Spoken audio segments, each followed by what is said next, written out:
Welcome to this presentation on Generative Artificial Intelligence, Threats, Responses, and Governance. Hi, I'm Vic Hartman. I'm glad to be with you today. So this presentation will make more sense, and to put it in context, let me give you a little bit of background about myself. I was a special agent with the Federal Bureau of Investigation for 25 years. I'm an attorney and CPA practicing in Atlanta, Georgia, forensic accounting, internal investigations, and fraud mitigation consulting. I also teach a master's level class at Georgia State University, and I wrote the book, The Honest Truth About Fraud, A Retired FBI Agent Tells All. So I spent a lot of time thinking about fraud-related issues, and when generative artificial intelligence kind of hit the stage in late 2022, a lot of people started contacting me and said they'd like to see some content on how generative AI or GenAI can be used to two things. How can it be used to commit fraud, so the fraud threat picture, and then also how can it be used to protect us against these frauds?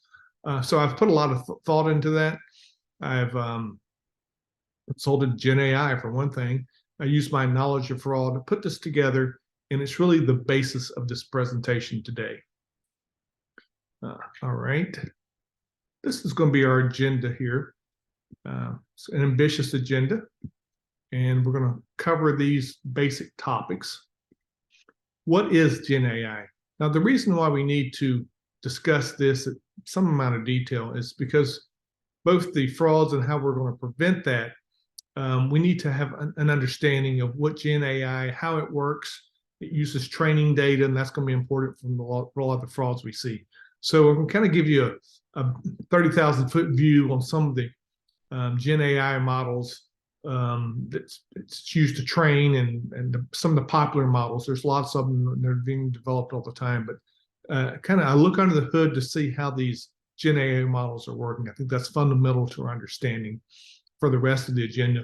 What is the fraud threat picture primarily? But it's certainly been discussed that GenAI can be an existential threat to civilization. So kind of give some thought. That's an important concept, I think, for us to give some thought. But really, how can GenAI be used to commit fraud, occupational frauds, non-occupational frauds, espionage, a lot of the things that fraud-related people that think in the fraud area and fraud space want to know and think about. Then thirdly, the prevention and detection. How can we use GenAI to ward off, to prevent against traditional frauds, and then there's new frauds that we're certainly going to see from GenAI. And then lastly is governance. So governance, really from three perspectives. One is the creators of GenAI. Are they putting any policies, procedures, thoughts, laws, rules, regulations? What are they going to be governed by as they create these GenAI models? Second, the implementers, that is corporations that's going to implement this technology. It's where the road meets, or the rubber meets the road. It's how it's implemented in an organization. What kind of governance are they going to use? What best practices are they going to use? And the goal here, of course, being so that it's effective, efficient, and safe. So we want to accomplish a lot of goals, but we also want it to be safe for civilization, for users, and to produce accurate and quality information. And the third part of governance would also be how governments are implementing rules and regulations and laws around the world. What's that going to look like as well? So that's an ambitious agenda. What I want you to walk away with this presentation is I want you to learn things, and I'll put them in three categories. One is right away after listening to this 2-hour presentation, you're going to be better informed. You're going to be able to make changes that affect you as a person, your family, your organization, or your clients. So from day one, we're going to have some tools, some knowledge that's going to make us more informed and more effective. Second category I hope to help is these are going to be concepts. So you're going to learn a lot of these concepts, and now you can discuss in your personal life, with your family, but more importantly, I think with your organizations or your clients, how you can now implement some thoughts and policies, procedures, and implementation, how you can use this information productively in short order. And then the third way I hope it helps you, and this is going to it's going to be the wow factor. It's like, wow, it's going to blow your mind that GenAI could do some of the things that it can do.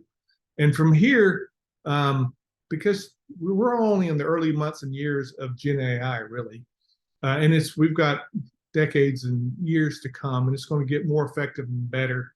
And just the wow factor, I think, is going to go off the charts. And so now you can anticipate what this tool can do for you and your organizations, and now be a thought leader in the space of how you can implement it in your organizations to make it more effective and safe for users. So with that, let's get started. I put this caution up here. Caution: artificial intelligence ahead. Just full disclosure, this presentation was greatly enhanced with the use of GenAI. Aesthetically and substantively, I certainly, to research the presentation for this, relied on GenAI immensely. It'll show, and it's really been a tool that's just really helpful. Do you have to put cautions when you use GenAI? Well, that's to be determined. In China, which has already passed laws that governs Chinese citizens, they're starting to implement rules where you may have to put caution and warnings when organizations are when GenAI is in use. The European Union has already passed some proposed rules, and it's going through a process, and they've been a leader in technology governance and rules, for better or for worse. Certainly the EU has had those in the past, and now they're starting to be a leader and a thought leader in what rules and regulations might look like. And then the US, not so much. Certainly a lot of thoughts and discussion, but I think the US is going to be certainly not the leader in this, for better or for worse. And rules and regulations will come out, but it's going to be after the fact. I think after we've had the learning curve, let innovation take effect first, and then legislate. So it is caution. Do I have to put that in the presentation? Under current U.S. law, no, I don't think there's a requirement to do that.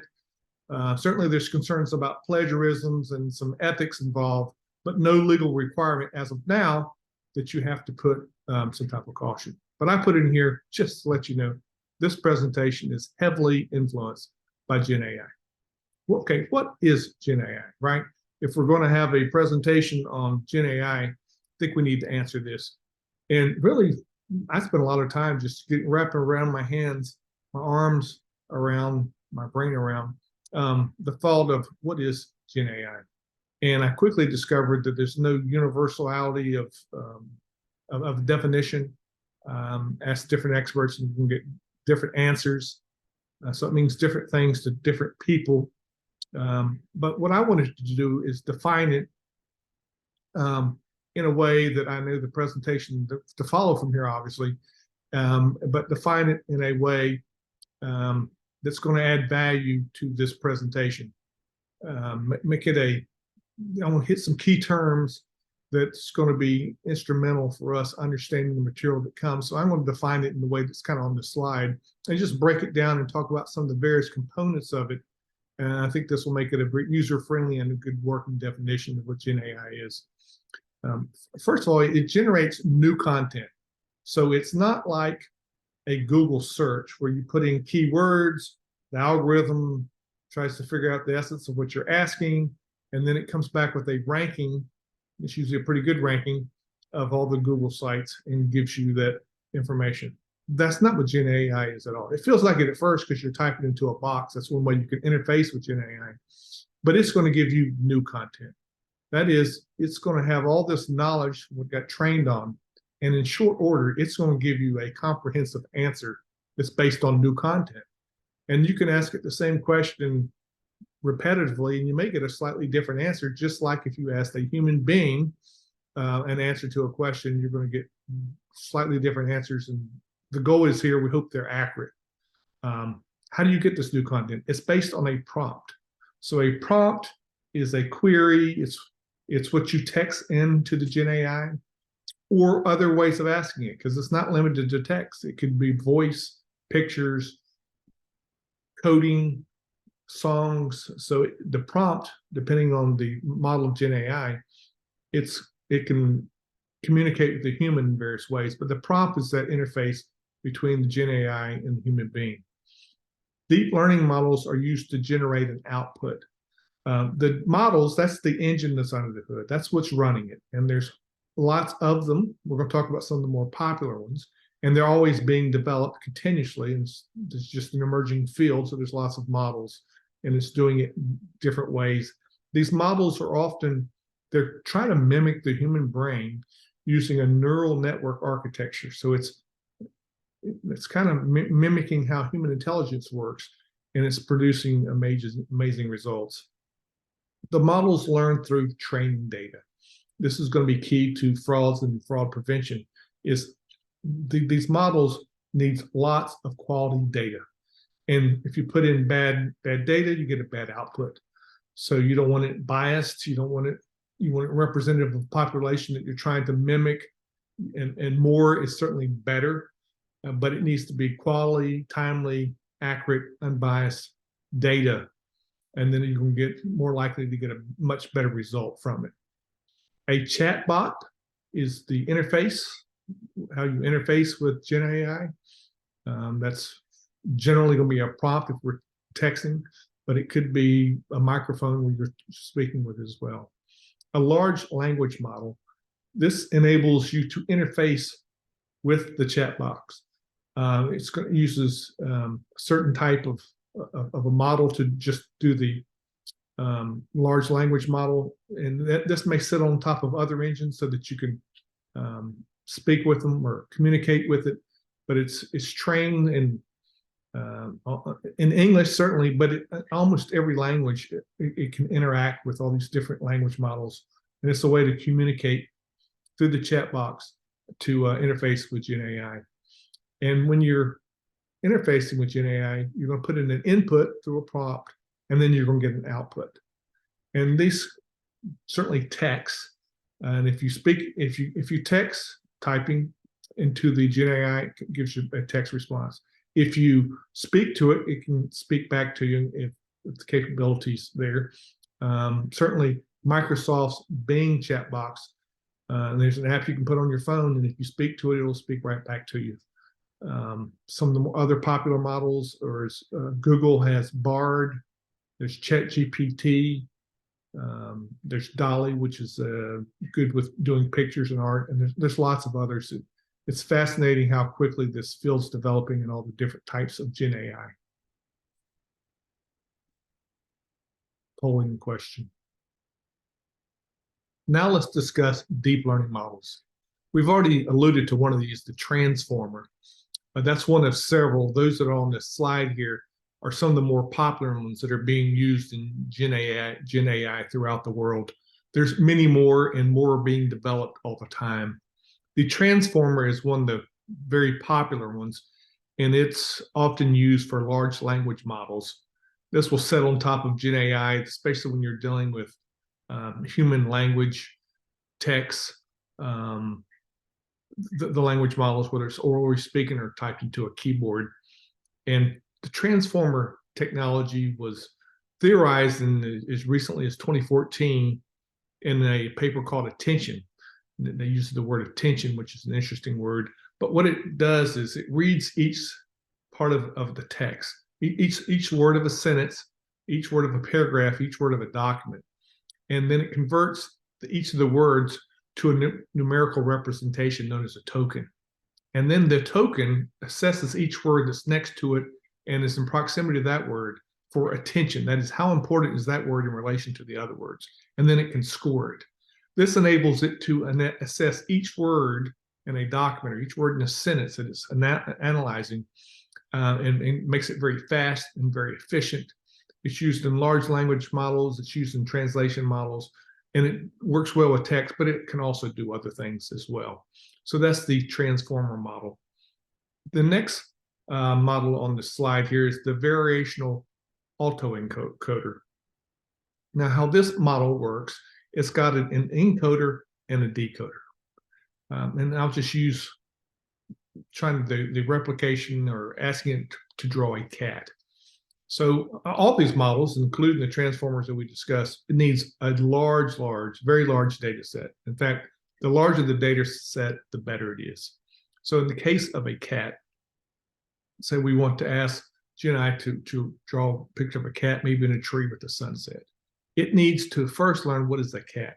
And it'll have done that by scraping, learning, inputting data into the GenAI. And 1,000 is a rule of thumb, but more than 1,000 cats would be very helpful. And then for each cat, what it does, it's going to take a numeric representation of that. It'll go with the different colors. Cats can be brown, and tan, and black, and the various colors, different eye colors. The ears are so far apart, the whiskers are so long, the nose is so far from the rest of the cat's head. The head is in relation proximity to the body. So it does all these calculations of what a cat should look like. And it's thought about that for thousands of them. Then it stores it in something called the latent space.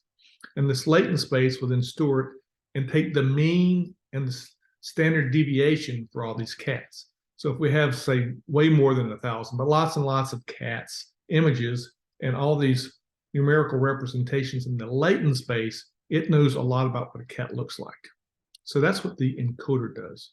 Then if we ask GenAI to produce a cat, the encoder goes to that, and with all that data, then it produces something that looks like a cat. And you may ask, and I've done this, it's very amazing what it can do. You can visualize a picture, a sunset over a river with a cat in a tree and a dog climbing up the tree and barking. Describe a complex scene, and it'll see what it'll do. There's lots of models. DALL-E does this very well in terms of drawing arts or pictures. The next one we'll discuss here is the generative adversarial networks.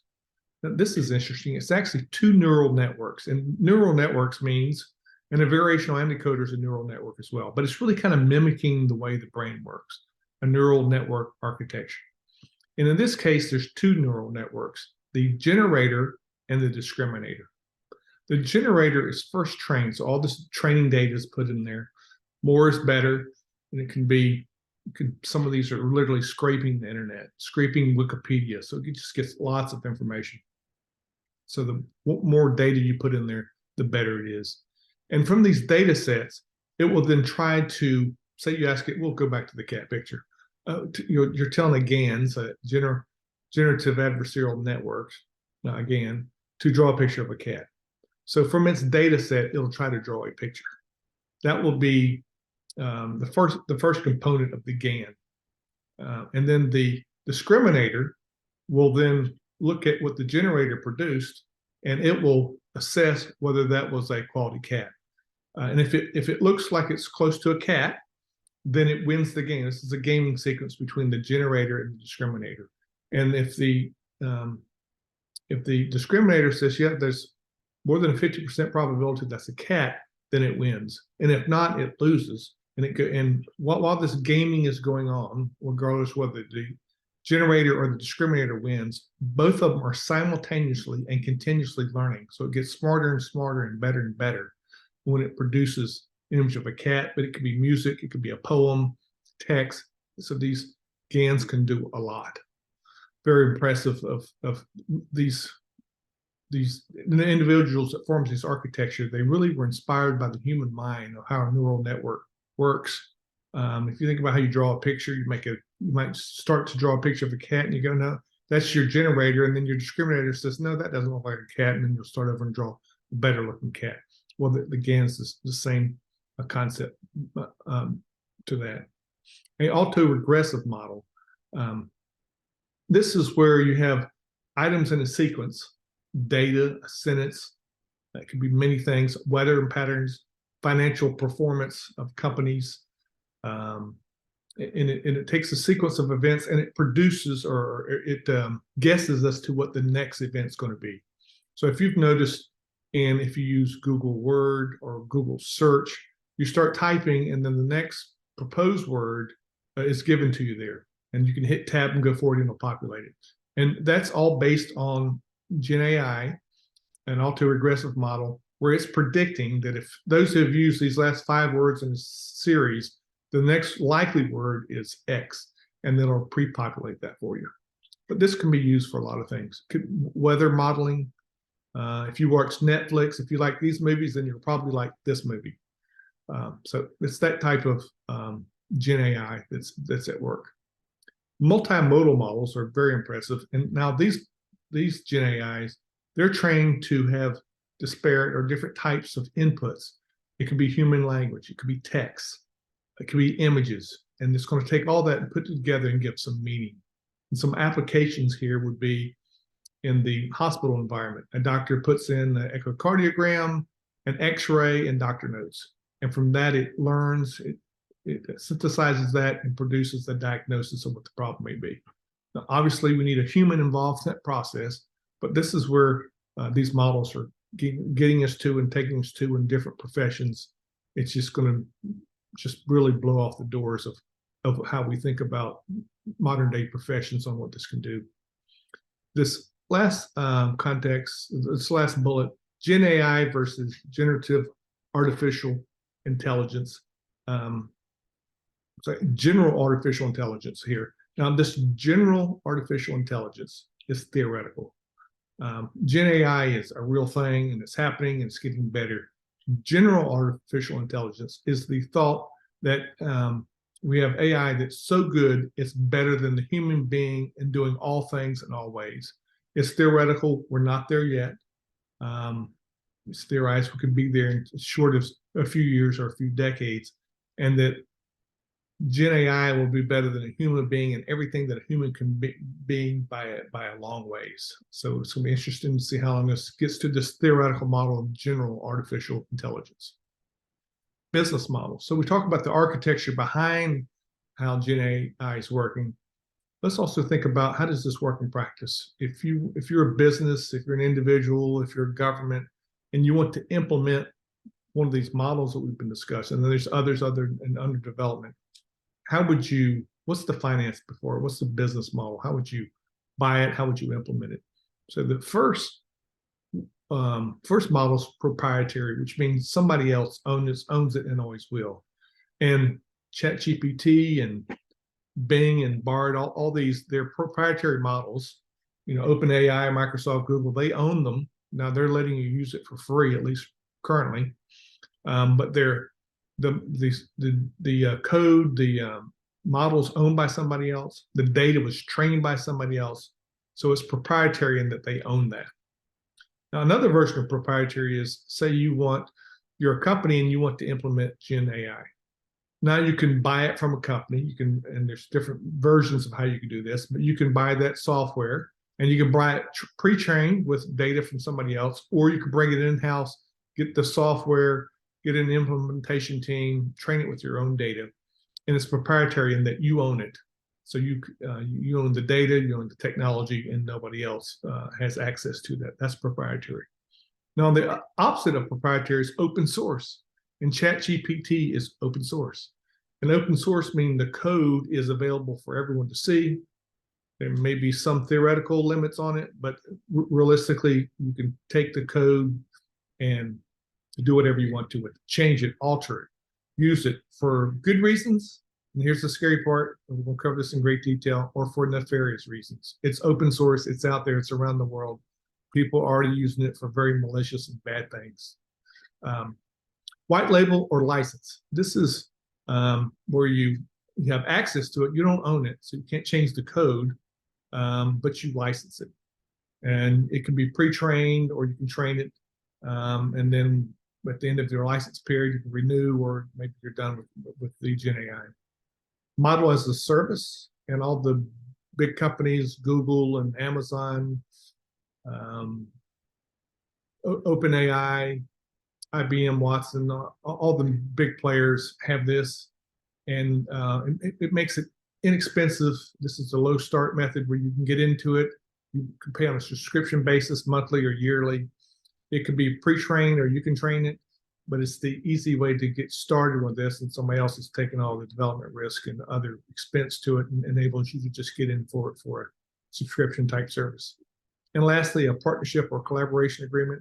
This is where you can have think tanks or various corporations or entities where they're jointly and collaboratively using GenAI.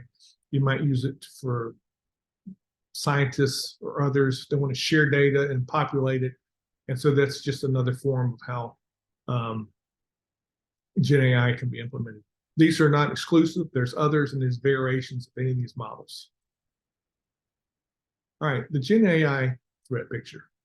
So I've spent a lot of time thinking about this. And the threat picture could be, briefly talk about an existential threat of civilization. So that's a serious concept that's been putting out there, is how could this harm civilization very badly? Talk about that briefly. But I'm really going to focus on the fraud threat picture, and that is from occupational frauds, which would be misappropriation of assets, financial statement frauds, corruption. So those are individuals inside of an organization. Those are occupational frauds. Then there's non-occupational frauds. So those are in the threat actors, bad actors, that's attacking the entity, the organization, or us as individuals.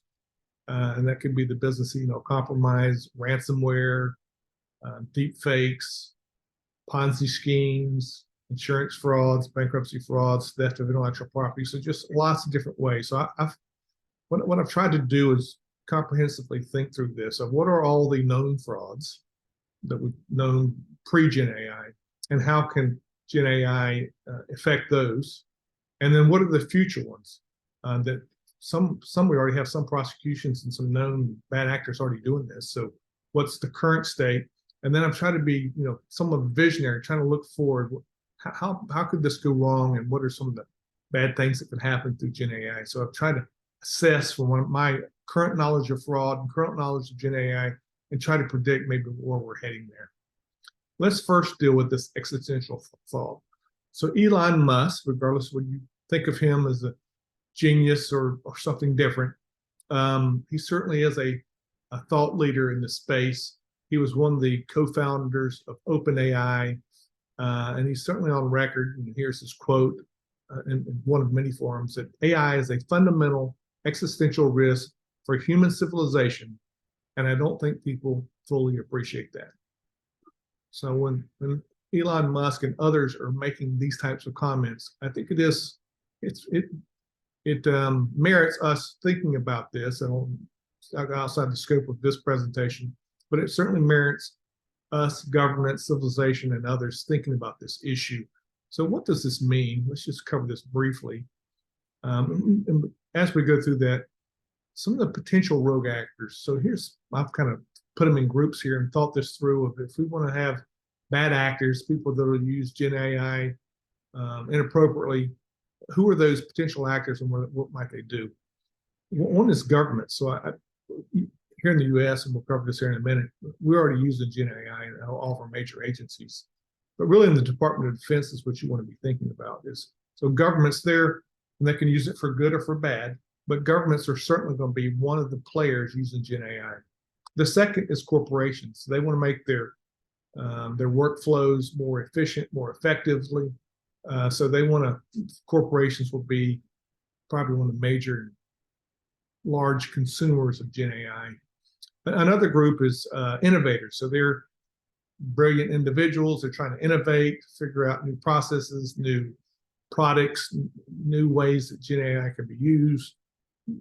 Primarily hope to be bought up by the corporations, but that's another group of innovators. They're very brilliant people. They don't have a lot of governance around them, and they can just think out of the box and use these things, hopefully for good, and be very creative. And then the last is malevolent actors. And these could be lots of individuals. They could be anybody in the following three groups that learn GenAI and now they want to take their knowledge and use it for bad actions. There's another category, because I'm already seeing this in pre-GenAI context, and that is they're generally males between the ages of 20 and 30, often in the former Russian republics and other countries, but they can be right here in the US.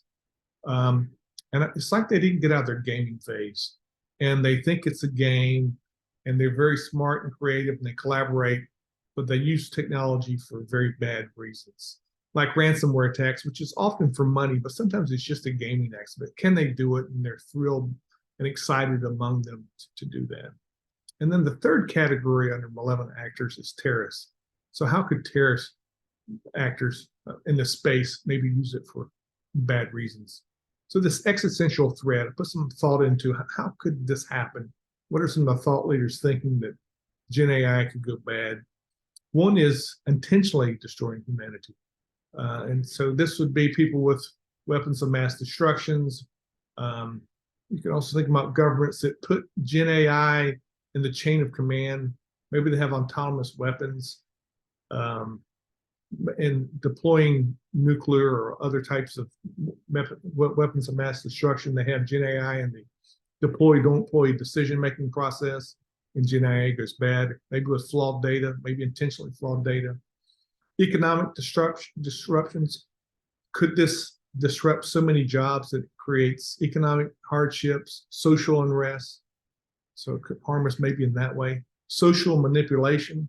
Certainly prior to Gen AI, fake news and bad actors trying to deploy fake news, and we're going to see how Gen AI can really speed that process up. And then cybersecurity, cyber risks that we haven't even contemplated yet. The Gen AI will figure some of these things out. So there's others. I encourage you to think about this and give me feedback. I'm trying to learn as well. In fact, after this presentation, feel free to call me, email me. Appreciate all your feedback from this and my other webinars on fraud. So that's my thought process, or some of the risks that's out there for existential threats. Polling question. Now let's discuss the Gen AI fraud threat picture. So this slide's going to kind of capture at least ones that I think that are high risk, several areas that are high risk, how Gen AI can be used to commit some types of fraud. Data threats. Gen AI takes lots of data to train. It's going to implicate various data things in a variety of capacities. Deep fakes, both video and audio. Espionage, one country trying to get a economic or military advantage over another. Gen AI is going to present some opportunities there. Repurposed frauds that certainly we've seen for decades. Now Gen AI is going to make these things more efficient, more effective. So we're going to see some frauds that are just going to be repurposed. Victim targeting through social engineering schemes and otherwise, we'll be able to identify and be more effective at targeting victims.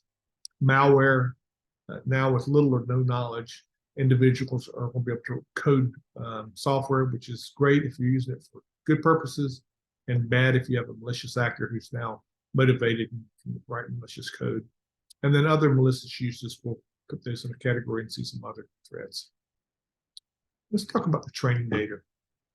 Because Gen AI takes so much data, Gen AI, that's one of the challenges. You've got to first get the software, which can be expensive to invest in. But then the next component is training it. And you want quality data. So depending on what the purpose of your Gen AI is, you need certain types of data. One way to find data is just start vacuuming up the internet. Wikipedia is a great place for just finding knowledge. But there's other things. You want images or computer code, languages, cultural issues of countries to figure out culturally how people communicate. For example, Elon Musk has already complained that X, formerly known as Twitter, is that platform the data is being scraped from it. It's a terminology to scrape the data. So he's complaining that companies are scraping Twitter data, which is great for that mode of communication, short messaging text of how people communicate. There's other lawsuits out there as well. Getty Images is suing Stability AI. They've alleged that Stability AI has compromised or taken 12 million images of Getty Images. So if you were training your Gen AI to produce art and images, that would be a great source. The only problem is they're alleging to violate their copyrights when they've done that. Another litigation that's starting to address these issues is a class action lawsuit where Microsoft, OpenAI, and GitHub is being sued. GitHub's a platform where open source code writers put their code, and there's billions of lines of code. So it's a target-rich environment for harvesting all that lines of code. The problem is some of the terms of service was that you have to have attribution to take it.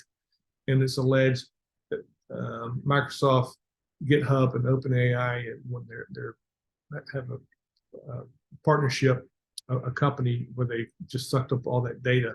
So now they're being sued.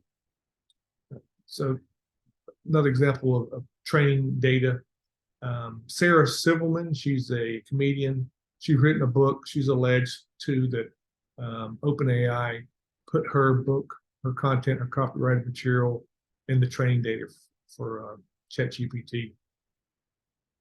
But probably the biggest threat here in training data would be China.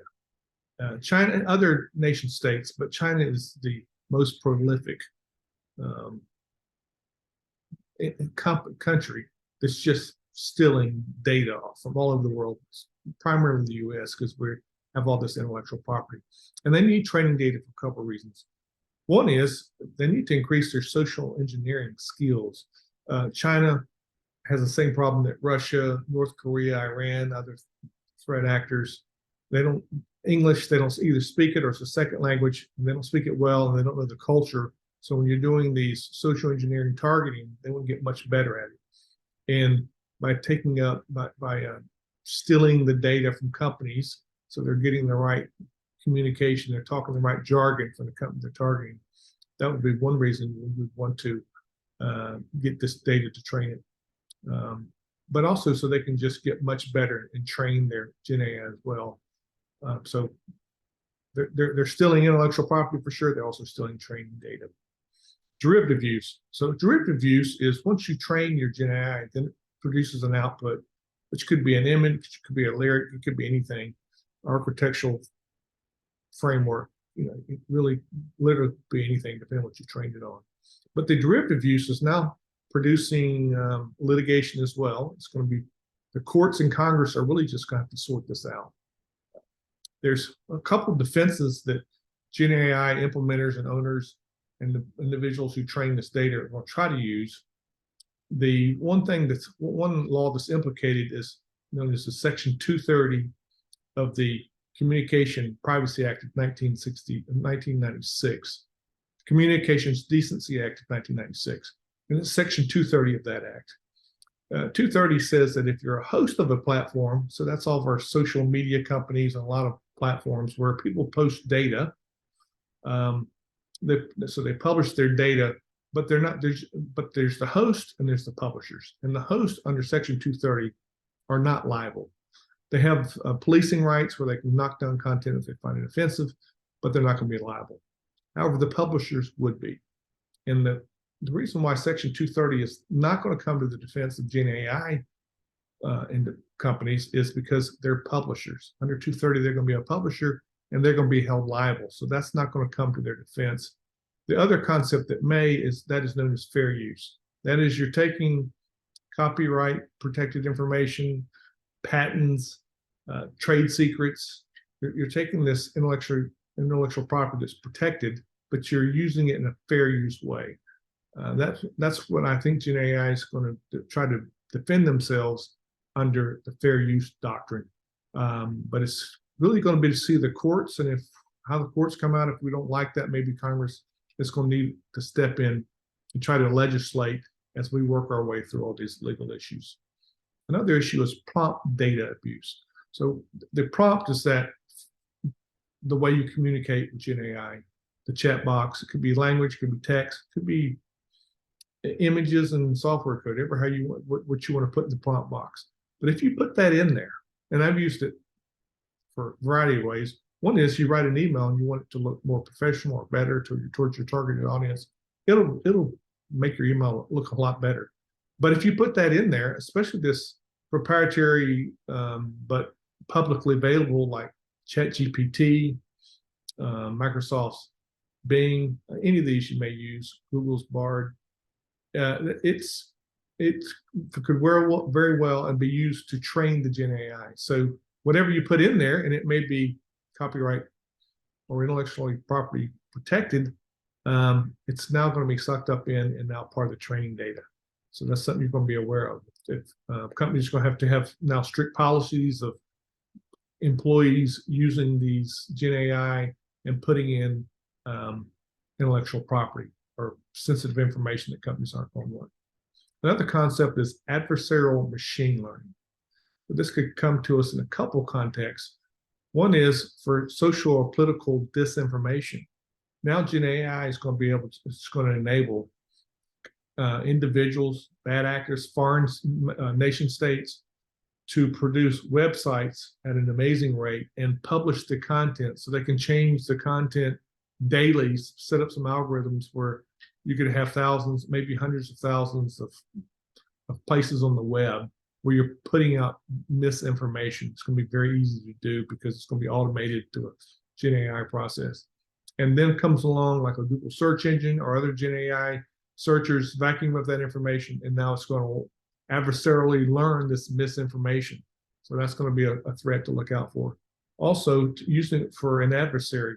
One adversary may want to develop something called a honeypot. It's like, I've got all this sensitive data, but it's counterproductive. It's data that's actually going to harm their AI. But you put it out there like it's sensitive AI, then they'll come and suck that data up. They'll use that data to train their machine, or maybe you have an inside actor that trains their machine maliciously. But now this could be weapon systems, it could be satellite imagery. You might put the insignia on uniforms to make it look like friendly versus foe and fighting, or put weaponry near a hospital, or just you can be very creative on how you might mistrain an adversary's military machinery. Another area I think we should think about is securities fraud. So this could come to us in a couple different ways. One is, think about a company who's tech savvy. They want their employees to use GenAI. They've got all their trade secrets, and they're writing code, and they're developing products, and they're really benefiting because GenAI is really advancing the thought process and being very creative and doing things that the human couldn't do. And now let's say hypothetically that an employee not assigned to the team that's working on a technology product kind of learns through the rumor mill that, hey, this company is getting ready to produce something that's really earth-shattering, fantastic, great advancement. And accordingly, they know that the stock's going to go up if true. So now this employee just starts having a conversation with GenAI and figures out, is something possible? And the GenAI is going to come back, yeah, it's possible. We're working on this. Here's it's all worked out, and this is how you do it. And so now this employee is going to know, hey, this company is on the verge of going public with this really very innovative technology, knows that the stock price is going to go up, and could then engage in insider trading because they're getting access to non-public material, market-moving information. Something to think about. Also, when you're just thinking now how this could be used, if you're doing a pump and dump scheme or short and distort scheme, and that is where you're putting out false information about a company to make the stock go up or down. And this is going to be now much easier because you can put all these websites and now this fake information out there that GenAI and the web browsing, crawling, like Google will vacuum up all this information and now start publishing all this false information and might move the direction of a stock up or down. And then lastly, the theft of GenAI created information, just like any other pre-Gen AI, you have intellectual property. This is now just a new data threat. When employees say so they're going to leave their company, they're kind of high risk because they may go work for a competitor. Now they can just start into GenAI, their proprietary information, and start asking lots of questions, downloading lots of information to take trade secrets now to compete against them. Another type of threat. This next segment is going to be a video, and it's one of those wow moments. It's going to, and when you're watching this, you're thinking, this could be used for fun and great entertainment and some proper uses, or it could really be used for harm. So we'll talk about it on this. I am not Morgan Freeman, and what you see is not real. Well, at least in contemporary terms, it is not. What if I were to tell you that I am not even a human being? Would you believe me? What is your perception of reality? Is it the ability to capture, process, and make sense of the information our senses receive? If you can see, hear, taste, or smell something, does that make it real? Or is it simply the ability to feel? I would like to welcome you to the era of synthetic reality. Now, what do you see?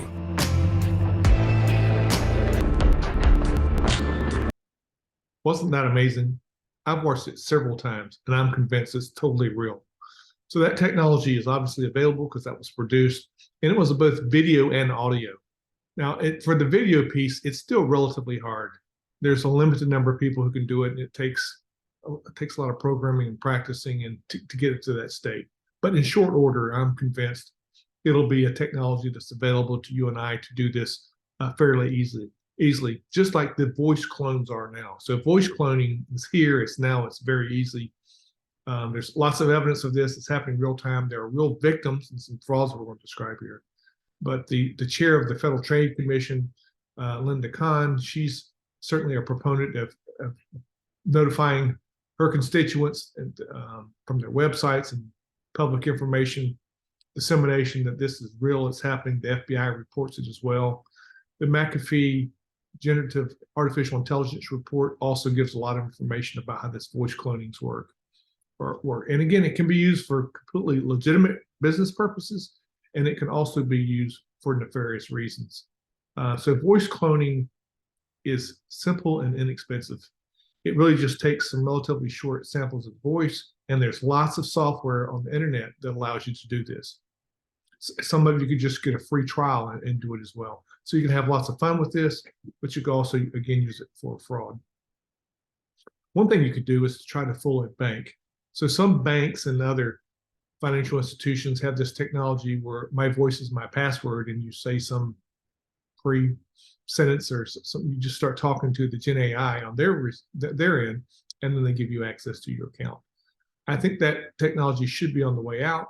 While it's a constant cat and mouse game where there are ways that GenAI can pick up on GenAI, then there's also other techniques that you put your GenAI clone and make it where it can't be detected. So I think that voice multi-factor authentication technology is probably on its way out.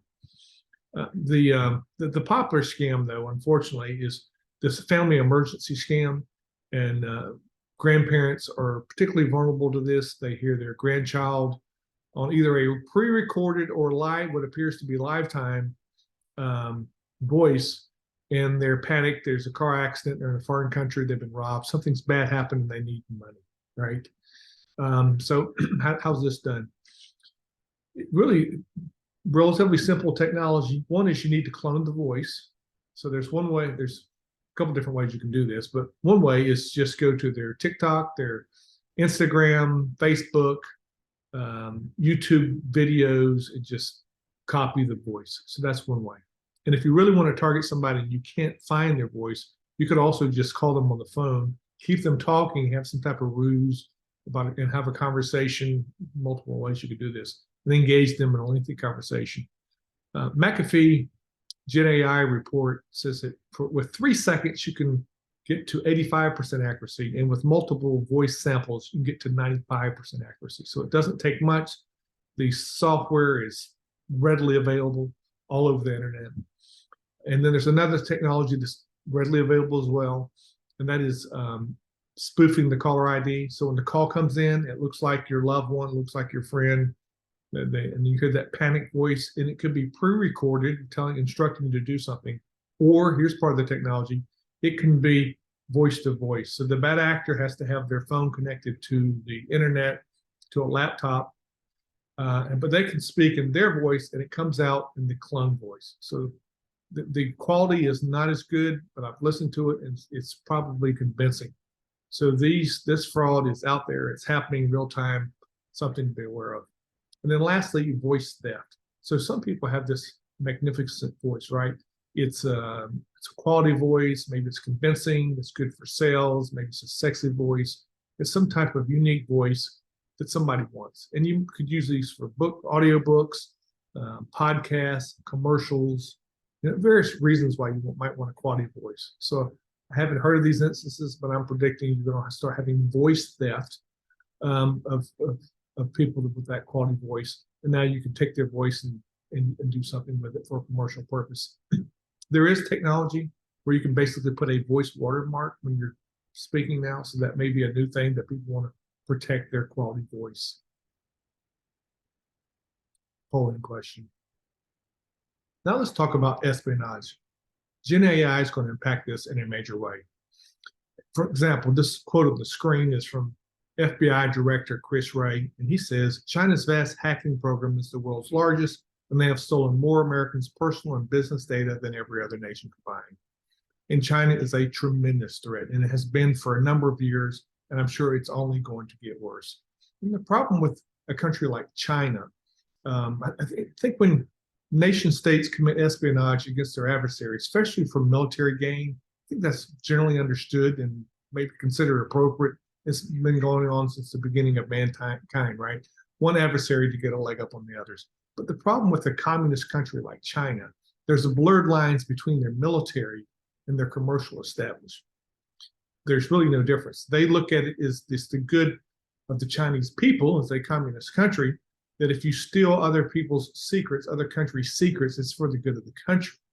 So a democracy like the US, we may commit espionage in our military realm, but we're not stealing other countries' intellectual property to enhance our culture or our industry, our commercial industry in the US.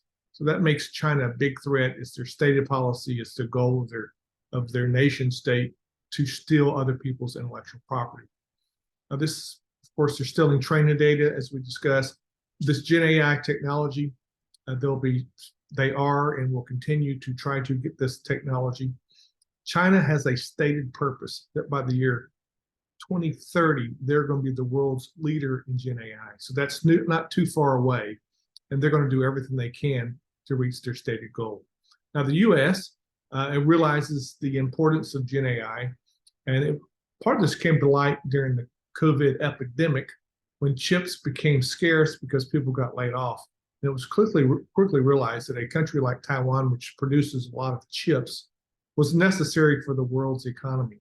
So the CHIPS Act is trying to get off our dependence of Taiwan and other foreign makers of chips and produce this to research and develop and manufacturing right here in the US. Right when that was passed, there was also a presidential act passed, and the Department of Commerce has rules and regulations which prohibits the deployment of certain types of technology, some of these advanced chips, which is required by Gen AI, not to be sent to China. Now, what's this going to cause? The Chinese are still going to want it, so they're going to do everything they can through hacking, espionage, intellectual property theft. They will continue that. There will also be bad actors of American citizens conspiring with Chinese companies, communist officials, to expropriate that type of technology. So I certainly think that's a target-rich environment in an area of future exploitation by China to commit espionage against the U.S. Intellectual property right holders. Let's talk about repurposed fraud. So these are frauds that have been prolific, and they've certainly happened in the past, and they continue to happen, but they will be enhanced by Gen AI. One is the business email compromise. So in a nutshell, what that is, there's a lot of iterations and variations of this, but somebody like a vendor of a company who has a relationship with the company and needs to be paid will send an email and says, hey, I'm your vendor. We know each other. That $100,000 invoice you owe me, we've changed banking, we've changed our bank. And so we want you to send a wire to our new company, our new bank rather, and not to the old one. And here's the wiring instructions. Of course, it's your bad actor who's hacked in the system somehow and gotten access to it, and now they're going to be paid. So this is really advanced already without Gen AI, and it's the U.S. and the world's biggest ongoing fraud right now. 21,000 reported instances last year, over $2.1 billion. So lots of money being lost to this fraud. By the way, if you do become a victim of this, you really have 72 hours to call the FBI, call your bank, call FinCEN with the Department of Treasury, and there's some financial fraud kill chain protocols that will stop this and reverse the money, and they have fairly high success rates. But how is this being repurposed with Gen AI? Well, with the deep fakes, so with those voice clones, what can be done is a bad actor's got to figure out what's going on with the company. Maybe they've hacked the emails. They know upcoming purchase of real estate or a business merger, or a large purchase, let's say a $5 million purchase of a company, it will come a voicemail, and they've seen the other emails going on about this purchase. They know who to contact to, and they know the right person to talk to. They know the counterparties, and now you've got a voice clone, and the voice will say, "Hey, congratulations, you completed the new deal. That $5 million we need for this transaction to be sent to our attorney's trust account. So what I'm going to do is when I hang up with the phone here, I'm going to send you an email with those wiring instructions. Again, congratulations on the deal, and we look forward to future successes." In comes an email, new wiring instructions, purportedly to an attorney's trust account. It's off to the races. The bad actors probably send it out of the country, often to Hong Kong, and then somewhere else in the world, and there's very little chance of getting it back. So that's a new turn on the business email compromise. Spear phishing. This is where you're going after somebody, you've targeted them, you've identified them through LinkedIn, social media. It's the CEO of a company. GenAIs can really make this emails, maybe voice clones coming together and make that even better, more sophisticated, more effective. Same with romance scams. Now you can talk to them on the phone. So you can be in any language on the other side of the country. And now for these voice clones, be speaking to them real time, or if you're emailing them and English was a challenge, you can quickly cure that with GenAI. The Nigerian 419 letter, this has been going on for decades. I'm the Nigerian oil minister. I'm getting $50 million out of the country. I want to put it in your bank account, and you can get 10% of it. Give me your banking instructions. And so, again, that type of email scam, often you could quickly, just the language didn't feel right. But now with GenAI, it'll really get it right to the appropriate dialect, an English speaker, what part of the country they're in, their age, their sex, and get that email looking just right to somebody, your intended victim would quickly read that letter and believe it. Victim targeting. This is where we're just picking up on this theory of perfecting social engineering. Throughout the world, there's about 8.1 billion people, and about 1.5 of them are English speakers or English as their second language. That means about 80% of the world is not speaking English, and they would very much like to target Americans. But they can't do it if they don't speak good English or have the culture right or the sentiment right in the emails. So this is where GenAI, again, will just pick up, rework that email and make it very believable, add some voice clones in there, and that'll make it as well, very believable as well. It'll pick up on all these scams, child exploitation. Again, through voice cloning, you could be somebody that speaks a different language and be a 50-year-old male on the other side of the world that doesn't speak English and be interfacing with a 14-year-old male or female through some type of nefarious child exploitation scheme. Creation of malware. So GenAI is really going to help with coding in general. It knows how to code and can code very well. You can run, say you're coding something and you got a bug in it, you just can't figure out what it is. Put it into a GenAI that understands computer coding, and it'll come up with very creative solutions. It'll debug it for you. It'll write the code for you, so you can give English general commands, and it'll come back with code. So that's going to really help the coding world, make them more effective, more efficient. Can put them on steroids. But by the same token, it can also be used for malware, like ransomware. Ransomware, of course, pre-GenAI already existed. And you can buy ransomware as a service. So you can go on the dark web, find somebody who's already created that malicious malware. This is just going to really increase that, because people who are even less sophisticated now are going to be able to produce ransomware types and other malicious types of software. So other malicious uses. We've talked about some fake news, but there's other iterations of how fake news can be used to the advantage of a malicious actor. One is, and this isn't necessarily illegal, but I can see this happening. A lot of websites, they're created for clickbait, and that is you'll position ads around your website, and what you're really doing is you want people to click on the ads, and then you get paid as the web host every time somebody clicks through and goes to an advertiser. GenAI will make this very much easier, as we discussed before, create all these websites in the hundreds of thousands, if not more, around the world. And then you can keep populating, and it won't necessarily be fake news. It'll just be content generated from the current website. You go to newspapers, Wikipedia. It may not be accurate news, and it may not even be quality news, but the purpose would be for clickbaits. In the 2016 election in the U.S. was the first time we saw a foreign adversary like Russia really use social media and other news platforms to try to interfere at the 2016 election. And in fact, it was Prigozhin, his name wasn't really known at the time when he was indicted by the U.S., but he had a international or internet research firm out of Russia. He owned it. He was controlling it, and he was doing it on behalf of Putin in coordination with him to try to interfere with the election. So those types of things will make it easier. Now we have English speakers that aren't very good at fooling people on social media because they don't know the language and the culture well. In comes GenAI to really help with that. Now, I'll give you an example. I just typed this into the browser, and I wanted to create a story, an 800-word story that said moviegoers have an increased chance of dying after seeing a movie. Now, not true. There's no science behind that at all. But you can ask it to do it. You can give it some parameters, come up with statistics, quote doctors, tell it what you want that article to look like, and then boom, a 100-word article. It looks real, looks credible. It cited all these fake studies and fake quotes, and it's just amazing what it can do. So it can be used for good purposes or bad purposes. Plagiarism. So as a professor at a major university, when this came on the scene here, GenAI, and professors and universities are all dealing with it.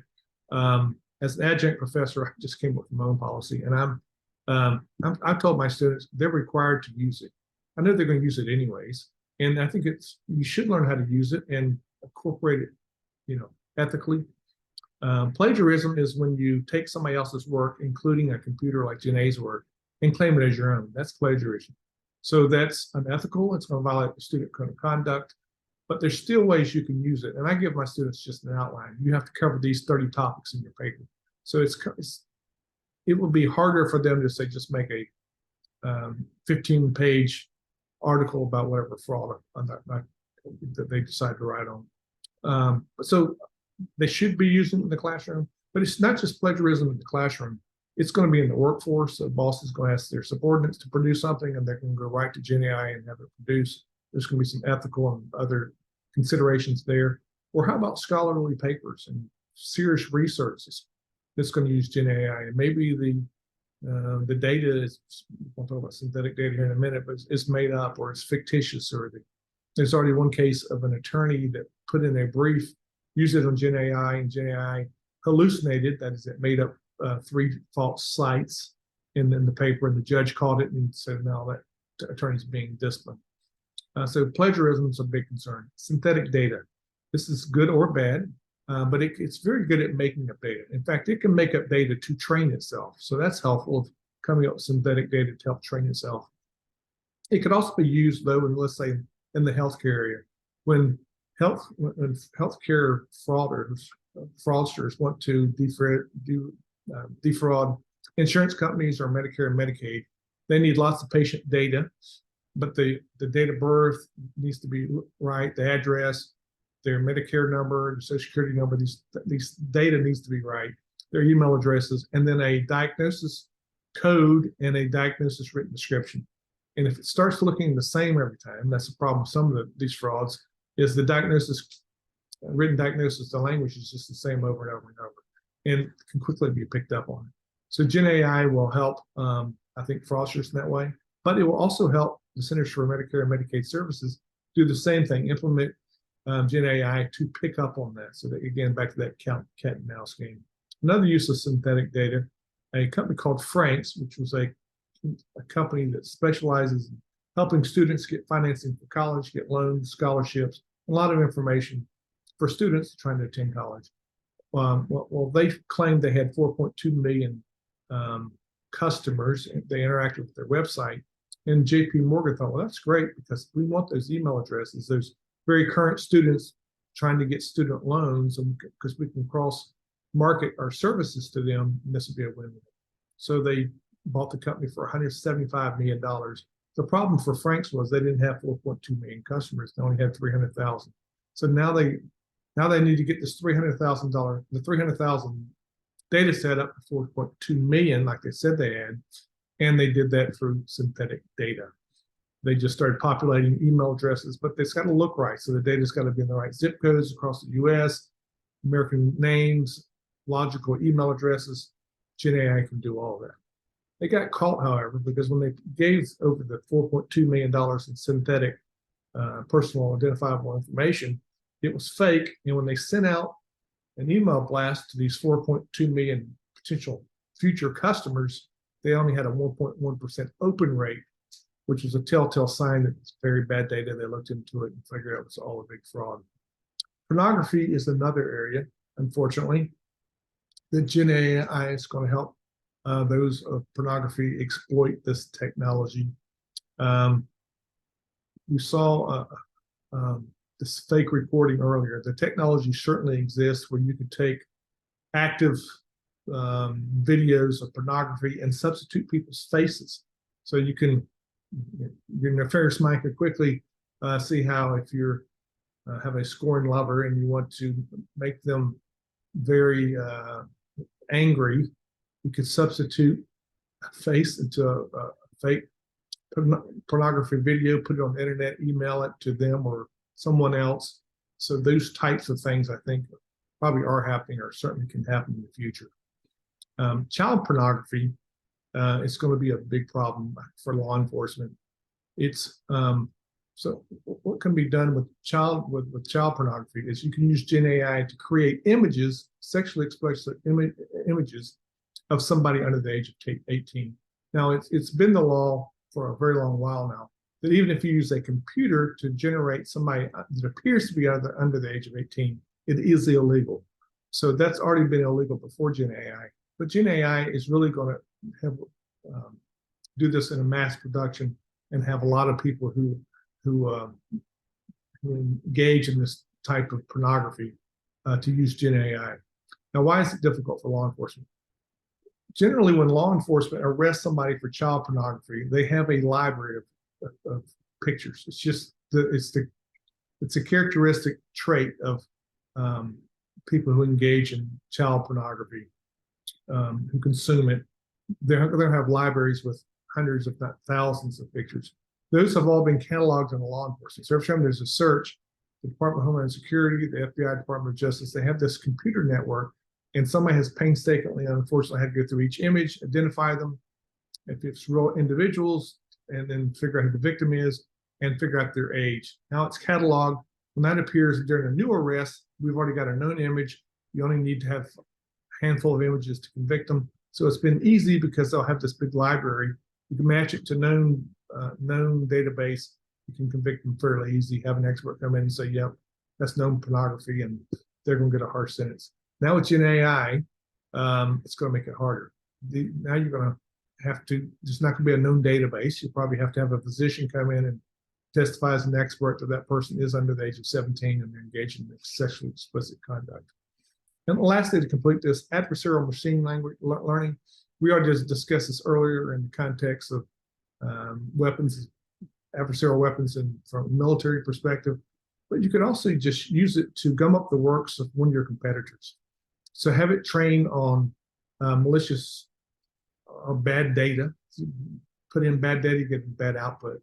So say you have autonomous driving cars and give it some fake data under certain circumstances so it'll cause accidents, or other machinery, or just any output that a company would have.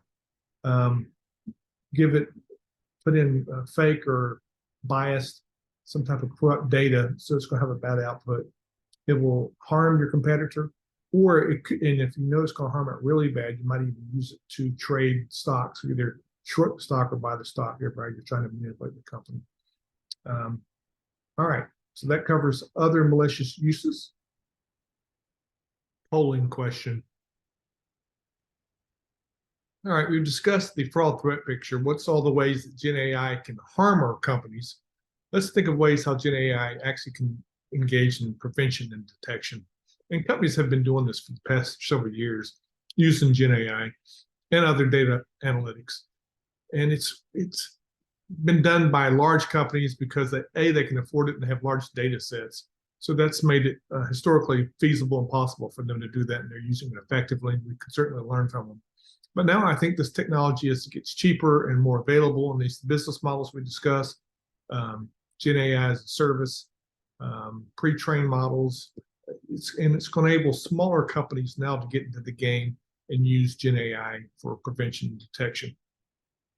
Government's using it, the large agencies in the U.S., the Securities and Exchange Commission is using it for market surveillance, to fair exchange in the markets, as well as fraud detection, along with the IRS. It's just interesting what the Centers for Medicare and Medicaid is using it for, both fraud detection, but also for health. So they can see all the types of diagnosis, the treatments, the medicines, all this data is coming in on how somebody was treated with a certain way or certain procedure, and they can start seeing the results from it. So we can start having big data. It's going to, I think, help us in medicine just to see how the trending are, and along with fraud as well. So fraud, healthcare fraud makes up or healthcare services and products makes up 18% of our gross domestic product. 5 to 10% of that's believed to be fraud or waste, fraud, and abuse. So that's easily $250+ billion if you do the math. I think data analytics and GenAI is really going to help Medicare and Medicaid and health insurance, private pay insurance as well. The U.S. Postal Service is using it in an interesting way, and that is handwriting. So when you can't quite pick up the handwriting or read it well, or when it's being scanned, having a machine actually read handwriting has been helpful. Now, these are the big types of industry and commercial applications that's been used now for several years. And banks, they're going to continue to use this, obviously, and get better at it. Banks can use it for like money laundering. See if you're trying to violate the Bank Secrecy Act with all the different reporting requirements, and big data with Gen AI engine sitting on top of it. It's going to really see all these anomalies that traditional analytics or the human certainly couldn't pick up on these patterns and trends. Insurance companies, credit card companies is the prime example, because with credit card companies, there's hundreds of millions of cardholders, and each of them are making thousands of purchases a year. So you have all this data. You have your traditional purchase, your traditional non-fraudulent transaction, the sex of the cardholder, their zip code, whether they're traveling, all this, what looks like a good purchase. And then you can compare it what looks like a bad purchase. So when a card was stolen and it was used inappropriately, then you'll pick up all the data surrounding that. And if you've noticed, just as recently as maybe 5+ years ago, you'd often get a call from security from your credit card company. Hey, Mr. Hartman, are you in possession of your credit card? You rarely get those anymore unless it's truly a stolen card, because the data analytics have gotten so good. So the implementation team, if you're going to make the decision to implement AI in your organization, it's an expensive proposition, and there should be a lot of stakeholders, a lot of eyeballs, and you're going to have experts on this, and probably consultants to bring in there, because it's a one-time event sometimes, and then have experts, maybe somebody that stays on and helps you with it. But during the implementation phase, here on the left is your traditional implementers. You're going to have data scientists and engineers, people that are experts in Gen AI, plus your lawyers and your compliance folks. So you're going to need them integrating this, training the data, developing the policy, recording how you're doing this, which data are you training it on. So that's going to be your standard team doing that. This team here on the right, this is where the forensic team come in, internal auditors, those that specialize and know something about fraud. Now they're going to, for the Gen AI that's used for fraud detection, these professionals that know something about fraud are going to need to be brought in and integrated to the team so that you have a product. You don't want to spend all this time of buying a Gen AI product, training it with all this data, but then not getting a good result. So this is probably what the team should look like going forward when you're implementing AI in your organization. Now, on the fraud team, how are they going to help? So if you had fraud experts in your organization, internal audit function, security, forensic accountants, compliance, the legal function, they know the business model. They live and breathe the organization. So that's important, somebody who knows the business model. But fraud experts, they're going to be able to do some other things.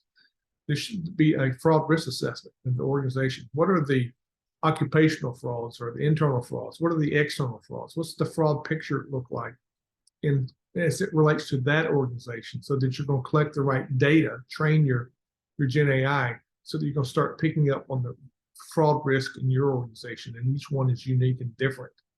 Then we can start applying some methodologies like the fraud triangle, theorized by Dr. Ronald Cressy in the 1950s, brought forward by the ACFE in the 80s and 90s, and now made it mainstream methodology for understanding the certainly behind occupational frauds, but what are some of the causes and manifestations of occupational fraud? So that's opportunity, pressure, and rationalization. This has also been mainstream methodology now for the AICPA and the PCAOB for external auditors. They have their auditing standards. They have these concepts. So can now we train Gen AI to look for these? We're going to talk about structured and unstructured data. Can we apply that so we can start assessing and predicting is fraud happening? Is there fraud risk? Who might be committing these frauds? So I think there's a lot of opportunity here to train our Gen AI and behavioral forensics, just using what are the characteristics of a fraudster and try to apply those models in our Gen AI. Now, structured data, this is being used pre-Gen AI to try to detect fraud, and the credit card analysis was a good example, but continuous monitoring, and that's more of a rule-based if this, then that. If you have a credit to revenue after the books have been closed over $100,000, it goes to the chief audit executive, because that's a red flag that somebody's trying to increase revenue. If there's a ski lift ticket purchased on a weekend by an employee, that's odd for a whole bunch of reasons. And it's also a real life example. But those types of if-then rule-based, and that's your traditional digital and analytics that could be applied and picked up on. Now let's throw in Gen AI. How can this be done? The SEC is using it. They have a tremendous database. Their EDCAR database, so all the 10Ks and 10Qs, all the filings that are coming in throughout the U.S., publicly traded companies, that would be a great database to train off of. All the data that's in there, financial statements. And you could do continuous monitoring, ratio analysis. Historically, I don't think ratio analysis of that is the financial ratios of certain things in the income statement, the balance sheet, when they're skewed or unusual, is that an indicator of fraud? To my experience is that's not been used effectively to pick up on fraud. But I have new hopes and promises with Gen AI that it's more comprehensive. You can use a range of data maybe to start picking up on that. I was having a conversation with Weston Smith. He's a former CFO of Health South, pled guilty after being arrested by the FBI. But he was a CFO, and he was explaining how they deceived the auditors. And it was $1 billion fraud.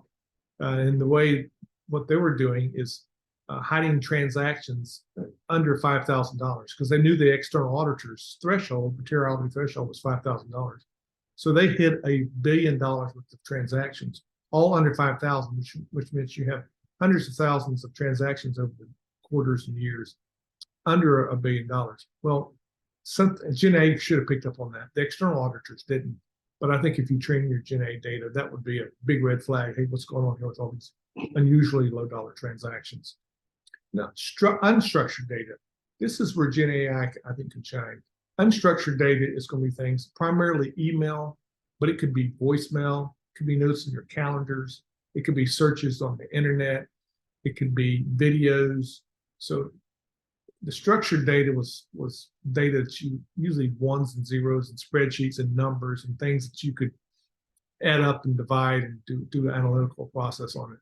Unstructured data is just everything else. It's words, it's language, it's video, it's things that Gen AI can be educated on. So new promises here on how you could use this unstructured data. Already, Gen AI has been using for sentiment analysis. And I'll give you a couple examples of this.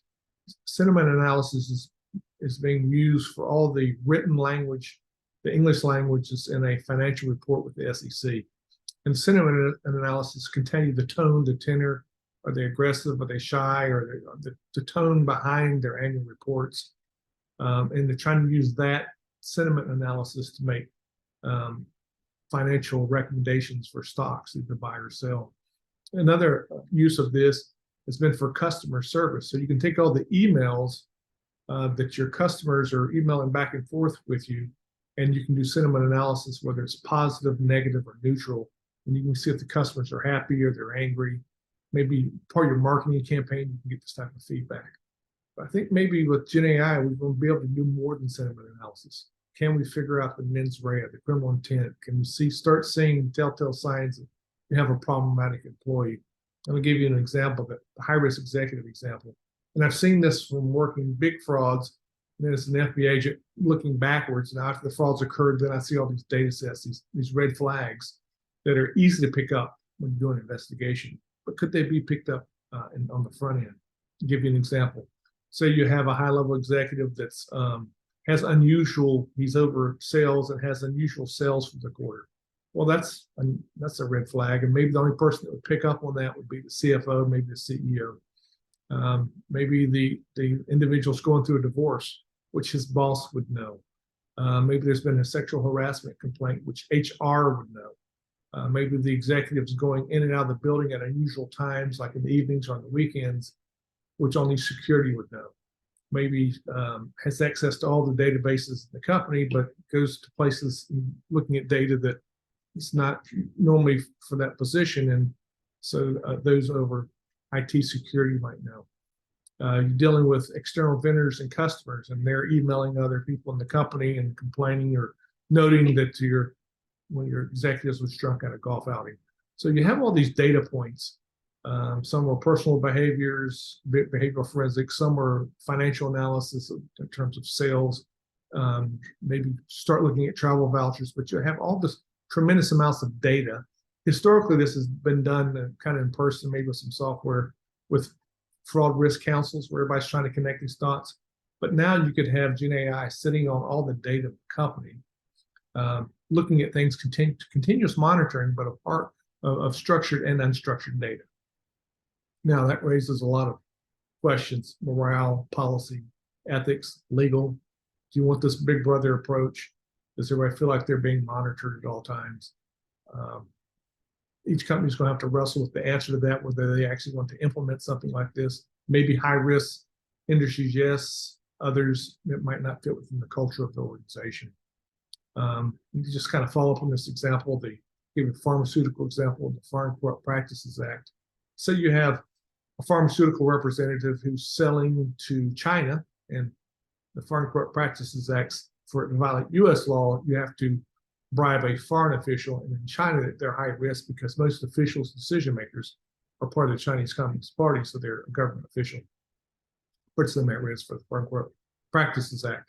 But maybe through the emails, when you're giving inappropriate benefits, cash, parties, gifts, travel to these foreign officials to buy your product. Now I'm using a combination of structured and unstructured data. You maybe start looking at expense vouchers, the ledgers, see how ultimately money is going to come from the company to pay these bribes. Maybe we can use a combination of those to pick up earlier on a Foreign Corrupt Practices Act violation. GenAI, detecting GenAI. So there's a lot of benefit of using GenAI for like spear phishing. And spear phishing is when there's emails where you're targeting maybe an executive in the company, but there's going to be some telltale signs in it. They want you to act now. It's going to come from an IP address, maybe in a foreign country. You can educate GenAI, but look at all the prior phishing emails. What was the attributes of those? Did they ask you to act now? Was there misspellings? Or maybe it's written by GenAI, and there's some chance that GenAI can pick up that it's written by GenAI. So there's going to be all these telltale signs of this email that's going to make it suspect, and maybe a GenAI can pick up on it. Plagiarism and the creation of GenAI. This is back to that cat and mouse game. GenAI can pick up on it, but you can also train it so it can't be picked up on it. So that's kind of a circular strategy there of trying to actually detect it. Fake news, it can pick up on fake news that's written by GenAI. I know Google's policy is when it crawls and indexes web pages, it will index a page written by GenAI because there's nothing nefarious about it necessarily. It is, I think, a little bit of a red flag, but their policy is going to be unless there's some other issue, it's going to crawl and then incorporate those data points into its search engine. Deepfakes as well. So it's another opportunity for GenAI to pick up on deepfake. Polling question. Now let's talk about GenAI governance. And when I mean governance, this is sometimes governments standing in and making rules and regulations. And it's also governance by the implementers of GenAI and the users of GenAI. So that would be the governance perspective. There's a couple of things we're looking for here. One is accountability. If something goes wrong, who's accountable, who's responsible for the bad result we got? Another is bias. So there's big concerns that GenAI would discriminate in some way, either based on sex, religion, national origin, race. One of these factors that we generally don't want to be prejudged by or have some bias built into the system. And there's kind of two schools of thought on this. One is a lot of bad things could happen. We've run through the whole list of many things that could happen, all the way to from an existential threat to civilization, as predicted by Elon Musk. So some bad things could definitely happen. And one school of thought is, well, we need to get ahead of this. Let's make lots of rules and regulations. We want accountability. We want transparency. We want to be able to see what's going on.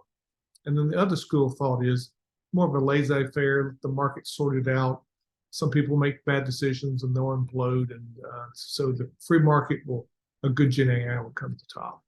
And maybe the answer is somewhere between these two schools of thoughts. But towards the latter school of thought, GenAI is really already judging this. It's when we deal with the agencies in the US, they're using GenAI. When we pick up the phone and go through a phone tree and start speaking with automated systems and corporations, when we deal with their websites, when we deal with in lots of different ways how we're impacting with corporations, and it's just going to get more and more. GenAI is going to proliferate because the price is coming down and everybody sees that this benefits. So we're going to be judged by somebody else's GenAI. So that's one of the reasons I think we have to have governance in some format. Everybody will sort that out, whether it's governments or different corporations. Here's some of the concerns. When I was going through the literature, I looked at people's policies. I looked at the rules and regulations that are being proposed, and there were certain buzzwords that really stuck out that had concerns about GenAI being implemented. And one was privacy. What does that mean with your data? Is it going to be stripped from you? Is it going to be put out and made public? So it's just privacy concerns about individuals. Another is transparency. Can you see what's going on here? This is a very complex, convoluted, and complicated tool. Can we make it transparent so that we know what's going on underneath the hood? Trust. Can we trust this output? That's a big concern, I think, of everybody. Is there human control? Is this going to be autonomous robots that just takes over the world? Or are we going to have a human layer in there, someone that's going to control this thing? Accountability. When it goes off the tracks, who's going to be responsible for that? Reliability. Is it going to produce results that we want to continue using it because it's reliable? Explainability. This is a complicated topic. Can we explain it to users? Safety. Is it going to harm us? Is it going to harm civilization? Fair and unbiased and secure. So these were some buzzwords. These were concerns. These frameworks, these concepts should be incorporated in governance as we go forward. Government regulations. So China's already jumped out and passed some regulations. They have a cyberspace administration of China. For GenAI, depending on the size of it, you're going to have to license it. And their socialism is throughout their architecture of framework of their rules and regulations. It's for the good of the country, and you want to harm the individuals. While China as a government has no problem using GenAI for surveillance, they don't want individual citizens maybe using it for that reasons. So they've already started regulation. And China, just in the nature of communism and regulation there, the Chinese people are more accepting of having regulations from the government. The European Union, they've already taken the leadership in a lot of tech issues. In 2018, they passed the General Data Protection Act, which starts controlling over data. So that's a known quantity that the European Union will regulate in this area. They already have proposed regulations, and it's going to go through their process. And they put it in categories of unacceptable risk, high risk, low risk, and then they're going to have different rules and regulations depending on which risk category that you're in. The United States, predictably, I think, is taking more of a hands-off approach. They haven't regulated on it. They're threatening to. Then there's a lot of talk that they're trying to pass certain bills. We'll see what happens on that. Some of the states in the United States are starting to pass that. There's non-binding guidance. The White House has put out some GenAI best practices, which is non-binding. Department of Commerce has an agency, the National Institute of Standards and Technology. They put out some non-binding governance. The Federal Trade Commission, they regulate the Fair Credit Reporting Act, so they've got some regulations around that. And they're also, as we've already seen from the Federal Trade Commission, already starting seeing and understanding deep fakes and at least educating citizens about that. So, but right now, we don't have a lot of rules and regulations, and I don't see them being passed in the immediate future as well. Historically, Congress has not passed regulations on big tech, just some simple things like if there's a large data breach, one of our big companies has a data breach. You think we'd have a policy on what should happen under that circumstance. In actuality, the 50 states do. And if you do business in all 50 states, you have to look at which state has the most restrictive rule and then probably implement all your company policies around that one state because it's most restrictive.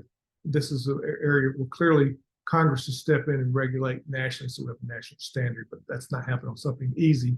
I don't see comprehensive regulation coming anytime soon from the US. Other countries are certainly stepping up there as well. Australia, China, Canada, they're starting to step into the framework. There's other non-binding governments by ISO, so they have some non-binding governments. The private sector, so they are, and this is where you might expect to find some governance. And we have two frameworks, like the proprietary GenAI, and that is it's developed by an organization and they own it and they own the code and they can regulate it and license it and bind people who use their proprietary technology. So with those, there are governance principles that adhere to some of those concepts that I showed on the other slide. But then there's open source. Now, open source GenAI is really just the wild, wild west. They might theoretically have some terms of use, but once you get that open code and you can change it and alter it and make it any way you want, do good things or do some very bad things that we've seen, and governance is just up to the individual or whatever group is using that. So that's one area where we can see potential harm where there's going to be no governance. All the big techs, they have AI principles. I just pulled this from Google. All the others look similar to something like this.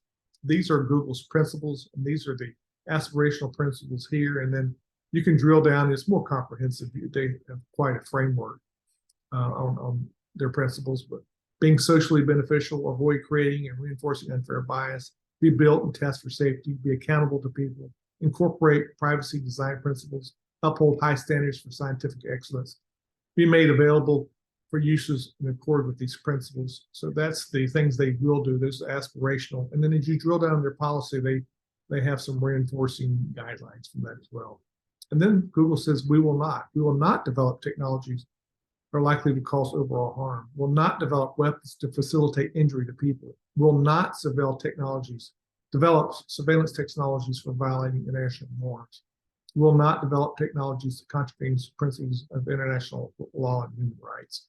So this is a governance framework for somebody like Google, but you can see these types of frameworks that are and should be implemented when GenAI is implemented and rolled out. Now with the big companies and increasingly now with the smaller companies. The GenAI implementation team. So this is going to be important. You're going to have these aspirational policies and procedures of the organization, but for them to have teeth and they have to have real and meaning and impactful and protect things like the data and how it's trained and how it's documented. The implementers are going to have to be held accountable to those policies. It's going to have the policies and procedures. Then you need executive management and the board giving big oversight as you implement these in the organizations. And one of the primary concerns is data. Because if you put in biased or if the data is over-representative or unrepresentative of the population, or it's inaccurate, or it's old, or it's stale, it's bad in some way, you're going to get a bad result. So that the data needs to be documented. Where are you getting it from? As you increase your data sets and you keep training it, and it gets better and better and more training, where did the data come from? When was it put in there? When was GenAI trained? So that needs to be clearly documented. And then are you testing? And then accountability. Are you testing and it's doing what it's supposed to do, and then have accountability? So that's where the rubber meets the road on governance and then implementing it in your organization. Question. All right, did we cover our agenda? It's very ambitious, but I think we got it covered. We gave an overview and defined what GenAI is. That's generative artificial intelligence. It kind of mirrors the human brain through neural networks, and it's trained on data. And through a prompt, you can interact with GenAI, and then it produces content. And that content is new. It could be language, it could be textual content, it could be lyrics, it could be music, it could be a picture. So that's what general AI does in a nutshell. The threat picture, we talked about existential threats, but really focus on frauds, occupational frauds, non-occupational frauds that are either GenAI enhanced or inspired. We talked about prevention and detection with old school types of frauds and new school frauds, which are enhanced by GenAI, and the use of structured and unstructured data on how GenAI may be trained to attack some of those threats. And then governance, both governance by corporations, the implementers and the users of GenAI, and then countries, primarily China, European Union, and the US, what those countries are doing to regulate or legislate rules around GenAI. So I think we accomplished our agenda. Very proud of us. Thank you for sticking in there with us. And finally, I want to give each of you the opportunity to purchase my book at 25% off. But you have to get this 25% at checkout at hartmanfirm.com. So my website, you got to remember these five letters, my CPE. And then if you do type in my CPE at checkout, you'll get the 25% discount. And please communicate with me, text, phone call, hit me with an email. If you'd like me to come speak to your organization, or this webinar or others that you've heard me on inspired you in some way, give me the feedback. I'm always looking to learn as well, so I enjoy interacting with students in my presentations. Great, thank you, and have a good day.